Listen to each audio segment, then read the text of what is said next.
Guys, I have to tell you something really nice. One of my favorite students, David Siamon, won Washington Chess Congress 2021 under 2200 section.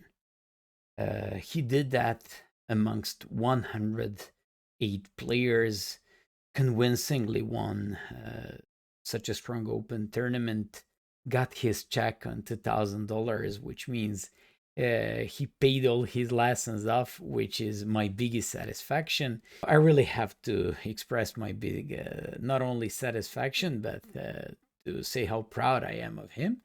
Just one more thing. In the same tournament, under 2200 section, I had 3 more students of mine. Sidan Nair, he shared 4th and 5th place. Arosh Winad shared from 13th to 25th place.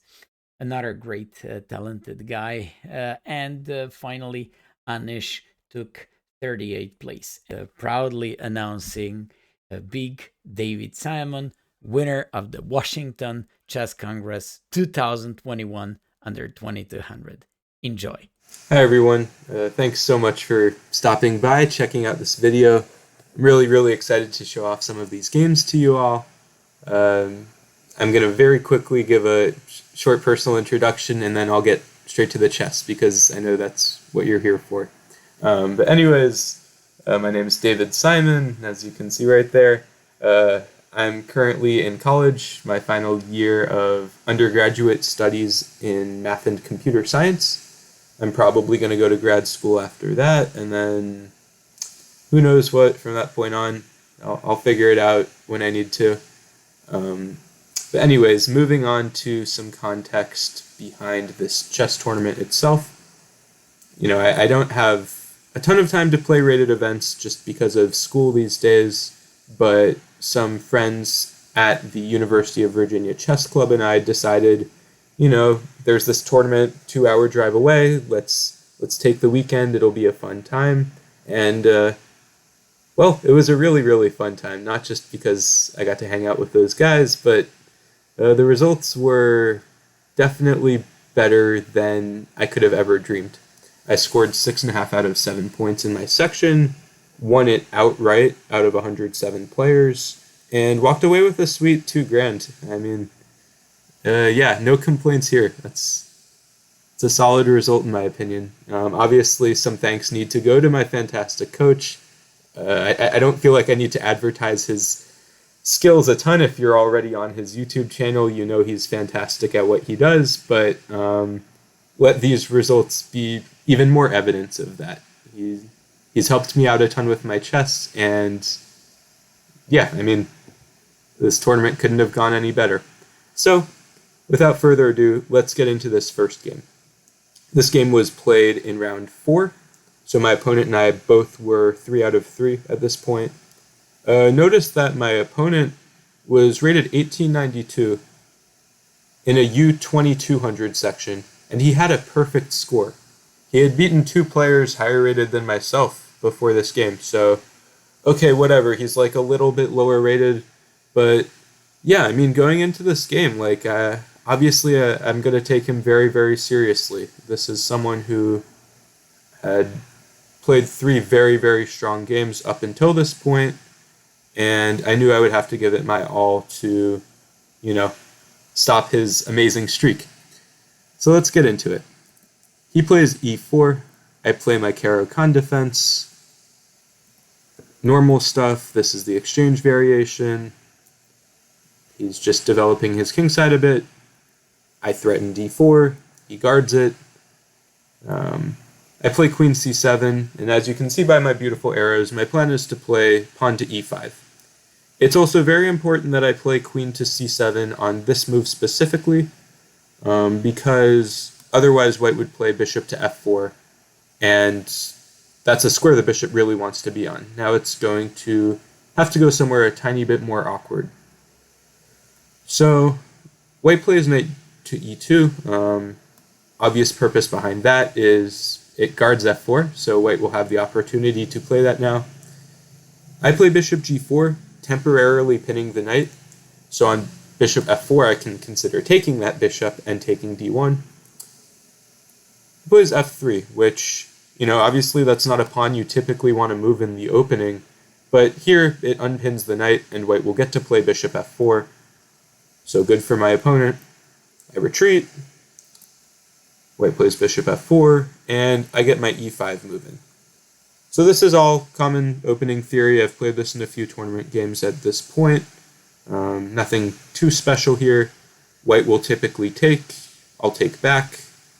And my knight's pinned for a second, but I'm going to play bishop d6 next. And we have a chess game. I have an IQP. White will probably blockade it at some point. It's an imbalanced position. We each have room to outplay each other. That's all there is to say. That didn't happen. White played bishop g3. Now, white's main appeal in this opening is to stick me with this IQP by taking on e5.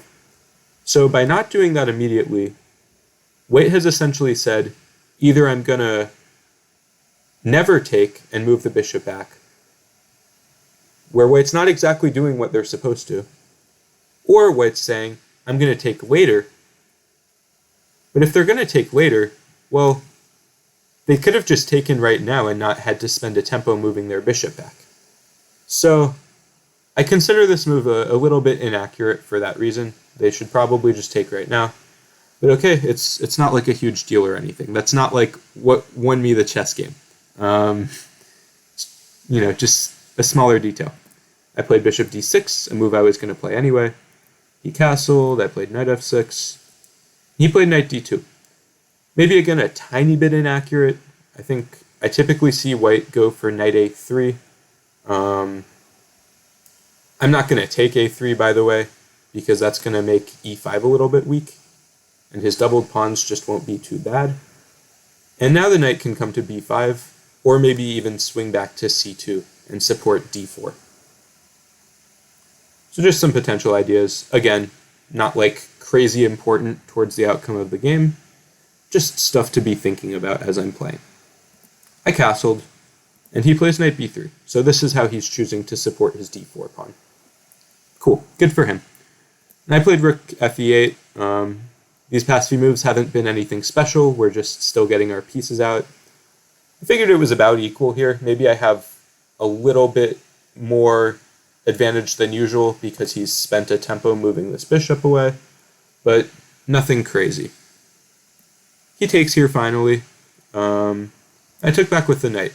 My reasoning being I want to preserve this battery, so taking back with the bishop gives him the opportunity to trade. And maybe my knight now has ideas of swinging to c4, or even possibly capturing on d3. White takes here, and I think this was the first important mistake that my opponent makes. So it gives up the bishop pair for starters, and also, now that I take back, I'm threatening bishop h2, right? And it's a little bit of an annoying move to defend. White can't play knight g3 because I take twice, so white's sort of stuck between playing h3, g3, or f4. All of which are sort of creating a little bit of pawn weakness around his king. So my opponent opts for f4. That's sort of what I expected. And now I had to decide, am I retreating the bishop to d6, or am I throwing in a check and then retreating it even further? I decided to play queen b6 for flexibility's sake, and now white sort of has to decide, is he blocking with the knight, or is he stepping his king over to h1? If he blocks with the knight, I figured I was going to take, and then play knight g4, where I thought this knight was getting to a very nice square, and I didn't think this was phenomenal for me or anything, but I had improved my knight drastically, so I figured it couldn't be that bad, right? That's not what happened. And my opponent plays king h1, and here I had figured I was going to play bishop c7 or something. I thought a bit longer, and I found a pretty cute idea. It's an idea I'm pretty proud of. If you'd like, you can pause the video here for a second and now I'll proceed with what I did. I played knight g4. And most people I've shown this game to, they're like, David, you dumbass, you're sacrificing a bishop just to win an exchange. That's bad for you. You're losing a little bit of material there, man. But that's not my point. My point isn't to just knight e3 takes f1. I play queen h6 first, threatening checkmate in 1, and white's only got one move to deal with that. White has to play h3. And now I play knight e3, but again, my point is not to take f1. My point is that the queen has to move, so white's got to take a turn to defend the queen.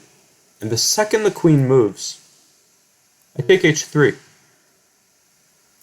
Now this isn't even a bishop sacrifice, quite frankly. White cannot take that bishop. If he takes the bishop, that's mate in 2. I certainly didn't expect my opponent to take. I mean, he's a strong player, he's not going to do that. He didn't take. He plays rook f4. And okay, now I have some discovered attacks to consider. I have to decide bishop g2 looks pretty good. He's going to go to g1. I'm maybe going to give this check. This rook's guarded, so I can't just take it or anything. And you know what? Like, I wasn't loving this for me. I kind of felt like I would run out of steam if I did this too impatiently. That's one thing Mio and I have worked on quite a bit, is me attacking patiently. I like to just go in and give all my pieces away. So I wasn't about to make that mistake this game. I realized white still can't take my bishop because of my same mate threat. He's threatening my knight, but I can deal with that and get a new piece into the attack. So I play rook takes e5.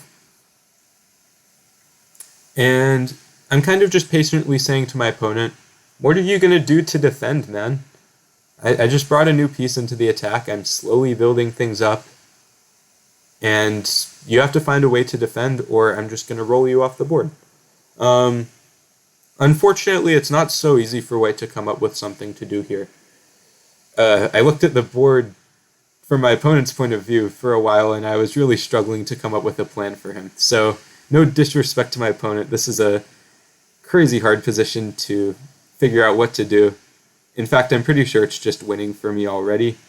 I think his mistake was much earlier. Honestly, when he took e5, I think that's already when I'm a lot better. So he played g3. Which I thought makes sense. Okay, bishop takes g2 is no longer something I can do to win a pawn. I give this check. I come into h3, threatening queen g2 mate, of course.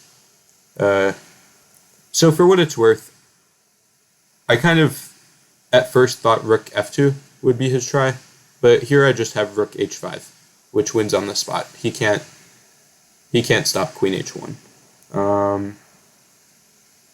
Yeah, not much more needs to be said there. So he played king f2 here though, which I didn't actually see.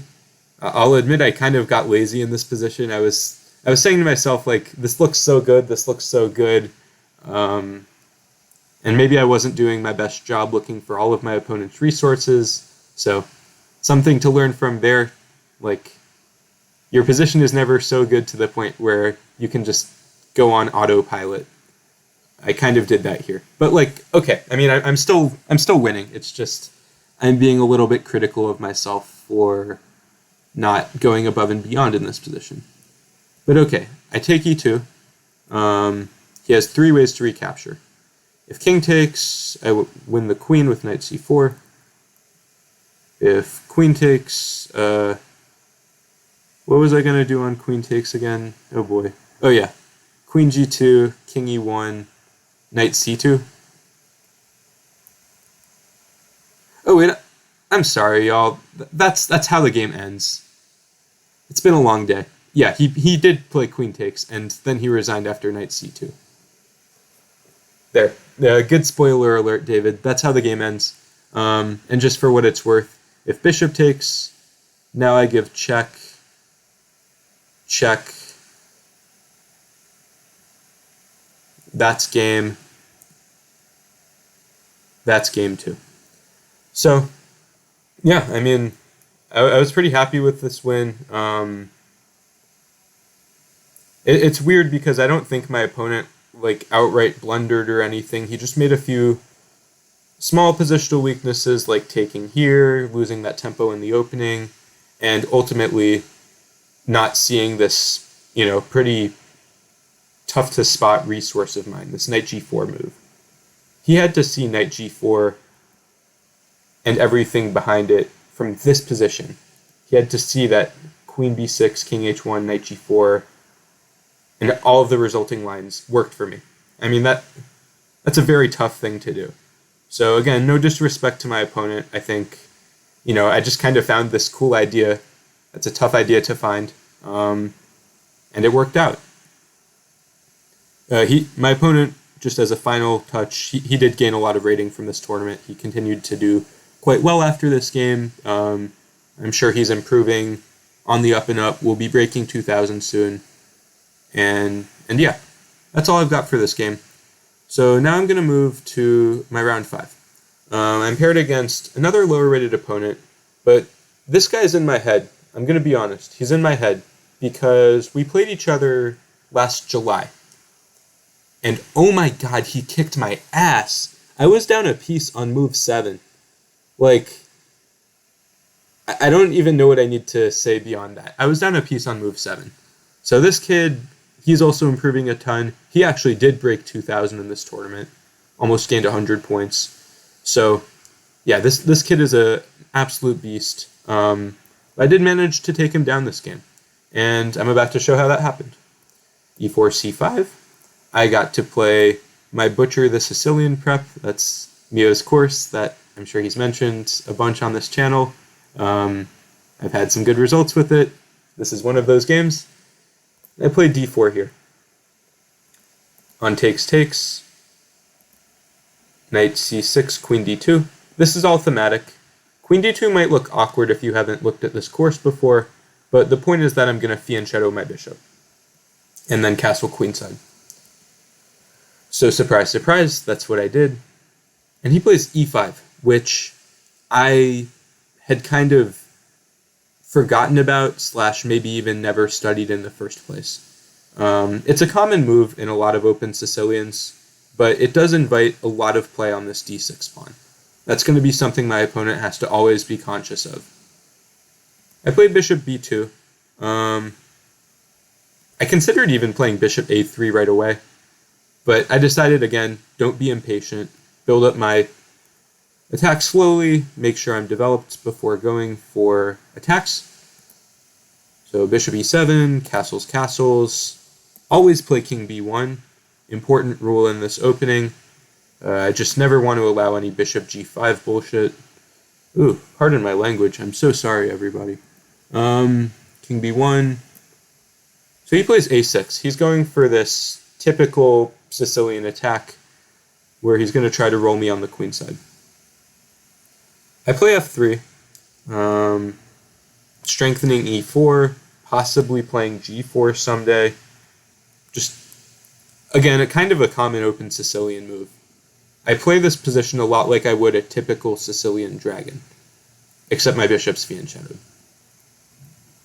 Played b5, just developed my knight, nothing crazy. And he plays b4, which I didn't consider as much as maybe I should have.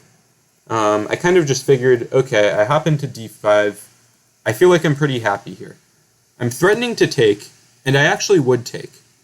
I know taking the b-pawn is maybe scary because of like rook stuff, but okay, like I have this fianchettoed structure, which makes the b-file a little bit safer for me. So I think I can happily take. I also thought I was threatening to take e7 and take d6, or take f6. Lots of ideas. My opponent very calmly just plays a5. I was like, dude, what are you doing? I'm just winning a pawn. Knight takes e7. And then it hit me. Knight takes e7, queen takes e7, queen takes d6, and my opponent has rook d8. And I'm just dead lost. If I take e7, he'll take d1 and then recapture. So okay, I can't do that. But I thought to myself, okay, I can still take f6, right? And that's what I play. And okay, I said to myself, g takes f6 looks super ugly, obviously. And bishop takes f6, well, then I was just going to win this pawn, and he doesn't have rook d8.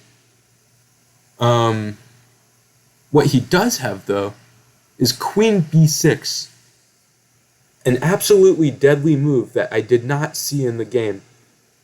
So, on queen b6, he's threatening rook d8, trapping the queen.